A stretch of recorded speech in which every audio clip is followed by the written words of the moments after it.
بسم اللہ الرحمن الرحیم۔ السلام علیکم۔ اللہم صلی علی محمد وعلی آل محمد کما صلیت علی ابراہیم وعلی آل ابراہیم انک حمید مجید۔ اللہم بارک علی محمد وعلی آل محمد کما بارکت علی ابراہیم وعلی آل ابراہیم انک حمید مجید۔ پیارے دوستو، آپ کا بہت بہت شکریہ۔ آپ میری ویڈیوز دیکھتے ہیں، لائک کرتے ہیں، پلیز کمنٹ بھی کر دیا کریں، اور جو غلطی ہے وہ بتا دیا کریں تاکہ میں اپنی غلطی کو درست کر سکوں، اور دعا کیجیے گا میری کوئی نہ کوئی ویڈیو وائرل ہو جائے اور میں اپنے گھر والوں کا سہارا بن سکوں۔ ہم اپنی کہانی کی طرف بڑھتے ہیں۔ آج کی کہانی کا عنوان ہے اللہ پر توکل۔ ایک شخص اپنی بیوی کے ساتھ رہتا تھا۔ اس کی بیوی بڑی ہی بدزبان اور نافرمان تھی، جس کی وجہ سے وہ صاحب بہت زیادہ پریشان رہتا تھا۔ ایک مرتبہ اس کی بیوی کئی روز تک فاقے کاٹنے پڑے۔ بیوی نے شوہر کو بہت برا بھلا کہا اور کہا کچھ جا کے کماؤ۔ اس نیک بخت نے کہا اللہ کی بندی، رات کو میں کہاں جاؤں، صبح ہوگی تو مزدوری کر لوں گا۔ وہ صبح گھر سے نکل پڑا، لیکن کوئی اسے پوچھتا ہی نہیں تھا۔ ہر کوئی اپنے کام میں لگ جاتا۔ وہ ایک جنگل میں چلا گیا اور عشاء تک نماز اور عبادت کرتا رہا، اور خالی ہاتھ ہی گھر لوٹ گیا اور سوچتا رہا خالی ہاتھ دیکھ کر بیوی کو پتہ نہیں کون سا طوفان کھڑا کرے گی۔ بیوی نے سوال کیا، میاں صبح سے لے کر اب تک کیا کمایا ہے؟ شوہر نے کہا جس کی مزدوری کی ہے وہ بڑا ہی رحیم و کریم ہے، اس نے کل دینے کا وعدہ کیا ہے۔ اس پر عورت جلجلا گئی اور کہنے لگی ہمارے بچے چاہے بھوکے مر جائیں، تم وعدے کرتے پھرو۔ اگلے دن پھر گیا اور خدا کی شان اسے پھر مزدوری نہ ملی۔ وہ پھر عبادت الہی میں مشغول ہو گیا۔ جب گھر لوٹا تو پھر وہی سوال ہوا کہ آج 2 دن کی مزدوری لائے ہو؟ اس نے کہا اس نے کل دینے کا وعدہ کیا ہے۔ یہ سن کر تو اس کی بیوی آگ بگولا ہو گئی اور کہنے لگی کل 3 دن کی لے آنا ورنہ گھر نہ آنا، اور اس کو ایک تھیلا بھی دیا۔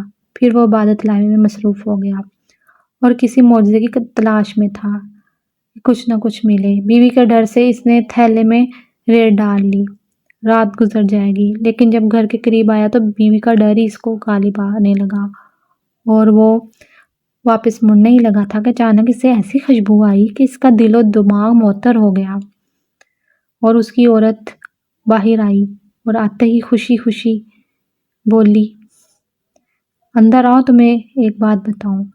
ایک سفید پوش دروازے پر کھڑا کہہ رہا تھا کہ اپنے شوہر کی 3 دن کی اجرت لے لو، مگر اس کو کوئی ایذا نہ دینا، وہ اللہ کی حمد و ثنا میں کھو گیا۔ بیوی کہتی ہے خوشحالی میں پریشانی کیسی؟ کہنے لگا اللہ کی بندی، یہ میں نے 3 دن کہیں مزدوری نہیں کی بلکہ اللہ کی عبادت کی ہے۔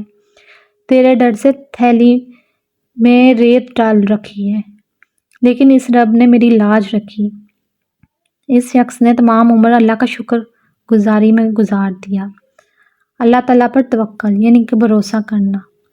انبیاء کرام کے طریقے کے ساتھ اللہ تعالیٰ کا حکم بھی قرآن و سنت میں توکل اللہ بار بار حکم دیا ہے۔ صرف قرآن کریم میں 60 مرتبہ فرمایا ہے۔ مومنوں کو صرف اللہ پر توکل کرنے کی تاکید کی گئی ہے، یعنی حکم خداوندی ہے کہ اللہ پر ایمان لانے والوں کو صرف اللہ ہی کی ذات پر بھروسہ کرنا چاہیے۔ ہم توکل کے معنی سمجھتے ہیں۔ توکل کے کیا معنی ہیں؟ توکل کے معنی ہے اللہ پر یقین کرنا اور صرف اور صرف اسی پر یقین کرنا، اور شرع اسلام میں توکل کا مطلب اس یقین کے ساتھ اسباب اختیار کرنا کہ دنیا اور آخرت تمام معاملات میں نفع اور نقصان کا مالک صرف اور صرف اللہ کی ذات ہے، اور اسی کے حکم کے بغیر کوئی پتا بھی نہیں ہل سکتا۔ ہر چھوٹی بڑی چیز اپنے وجود اور بقا کے لیے اللہ کی محتاج ہے۔ یہ سارے اسباب موجود تھے، مگر حکم خداوندی کہ حضرت ابراہیم کے لیے سلامتی بن جائے تو آگ نے اس کو کوئی بھی نقصان نہیں پہنچایا، بلکہ وہ آگ دوسروں کو جلا دیتی۔ حضرت ابراہیم علیہ السلام کے لیے ٹھنڈی اور سلامتی کا سبب بنی۔ اسی طرح حضرت اسماعیل علیہ السلام کی گردن پر طاقت کے ساتھ تیز چھری چلائی گئی، مگر چھری بھی کاٹنے میں اللہ کے حکم کی محتاج ہوتی ہے۔ اللہ نے اس چھری کو بھی حضرت اسماعیل کی گردن کو کاٹنے کا حکم نہ دیا، لہٰذا کاٹنے کے اسباب کی موجودگی کے باوجود چھری حضرت اسماعیل علیہ السلام کی گردن کو نہیں کاٹ سکی۔ جو بھی اسباب مہیا ہوں انہیں اس یقین کے ساتھ اختیار کرنا چاہیے کہ کرنے والی ذات صرف اور صرف اللہ تعالیٰ کی ذات ہے۔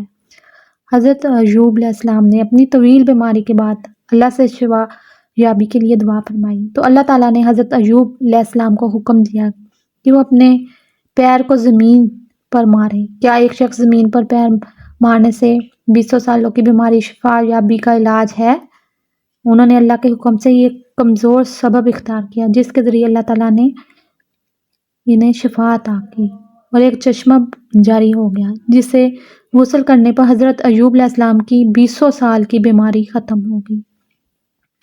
اس واقعہ سے ہمیں کیا سبق ملتا ہے؟ اس سے یہی سبق ملتا ہے کہ اللہ تعالیٰ پر توکل، اور وہی رب ہے جو ہمیں شفا دے سکتا ہے۔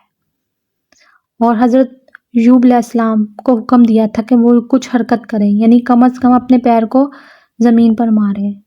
دوسرا سبق یہ کہ جو بھی اسباب مہیا ہوں ان کو یقین کے ساتھ اختیار کرنا چاہیے کہ اللہ تعالیٰ کی قدرت اور حکم سے کمزور اسباب کے باوجود کسی بڑی سے بڑی چیز کا بھی وجود ہو سکتا ہے۔ جو بھی اللہ پر ان کا اور پکا یقین ہوگا، اللہ اس کی غیبی مدد ضرور کرے گا، چاہے وہ کسی بھی صورت میں ہو، اور وہ اسباب پیدا کر دے گا۔